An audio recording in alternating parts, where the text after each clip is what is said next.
So, one of my clients I was chatting to this week, and she told me that she still has a lot of mental hunger because she's still restricting food. Don't worry, we talked about this. She knows where she's at. She's at the quasar recovery stage. She's going to get herself out of that quasar recovery stage, I have no doubt, because she knows what to do.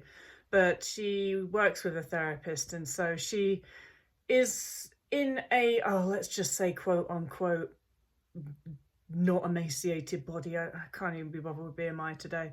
But so, when she was in a very underweight body, of course, her therapist would be telling her, yes, you should eat, I think. At least I think that's what her therapist said anyway. But now that she's, I guess you could call a quote unquote normal body, her therapist has begun saying to her that she thinks that her mental hunger is not actually hunger, but she's hungry for something else. And if there's anything, there's quite a lot of things that make me want to slam my head against the door, but that's just one of them. The therapists telling people that they think that they're hungry for something else. They're trying to fill a void by putting food in their mouths.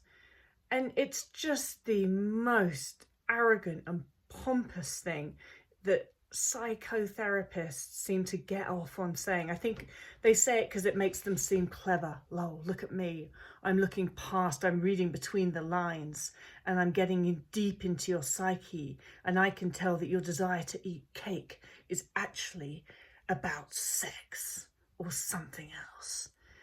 And it pisses me off for two reasons. One, there's absolutely no evidence that that's true. There is no evidence that physical hunger cues are there to fill a void for some psychological need. That's just something that psychoanalysts made up and then all jumped on because it sounded clever and they liked it a lot. But despite the fact that there's no evidence for that, they will say things like that to their clients who are paying them for professional help.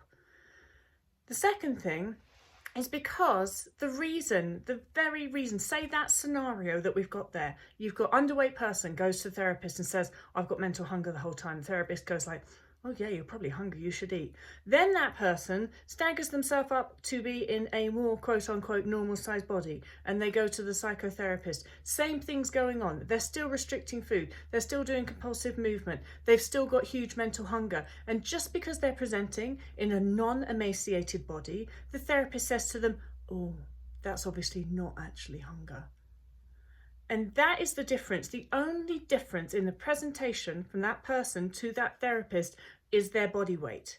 And so what the fuck is it? Is it some psychological need or is it hunger? Make your mind up. Why would it be different just because somebody is in an underweight body? Then it's hunger. Then you're hungry. But if you present in a normal sized body, oh no, you've got some deep psychological need that you're trying to fill with food.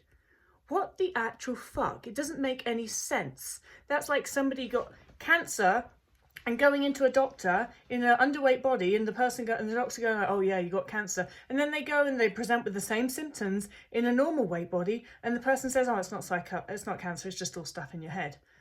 Why can't we see past body weight? Why can't therapists see past body weight? And the reason that they can't, the actual reason, and it's a rhetorical question because I know the answer, and it's because of their own fat phobia and their own fear of weight gain. Therapists don't feel that they can say to anybody that's in anything other than a skinny body, you should eat, because they're terrified that that person might gain weight. And that's on them. That's their fat phobia. That's not even about their client. That's about them. And that's why it's just so ironic, because therapists can't see that the advice that they often give their clients regarding food and hunger and body weight and body image and all of that stuff, it's actually a lot of their advice is about them. And it's not about the client. It's their own fat phobia, it's their own fear of weight gain, and all their own shit coming out their mouths. All right, well, I think I made my point. I haven't anything else to say about that, apart from, if you're a therapist, don't ever tell somebody that their physical or mental hunger is to fill some psychological void. Oh, I know it must be tempting, and I know that you probably feel so clever if you say something like that.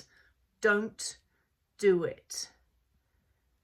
Advice to people in recovery If you have a therapist that ever tells you that your physical or mental hunger is actually a desire to fill some other need, tell them to shut the fuck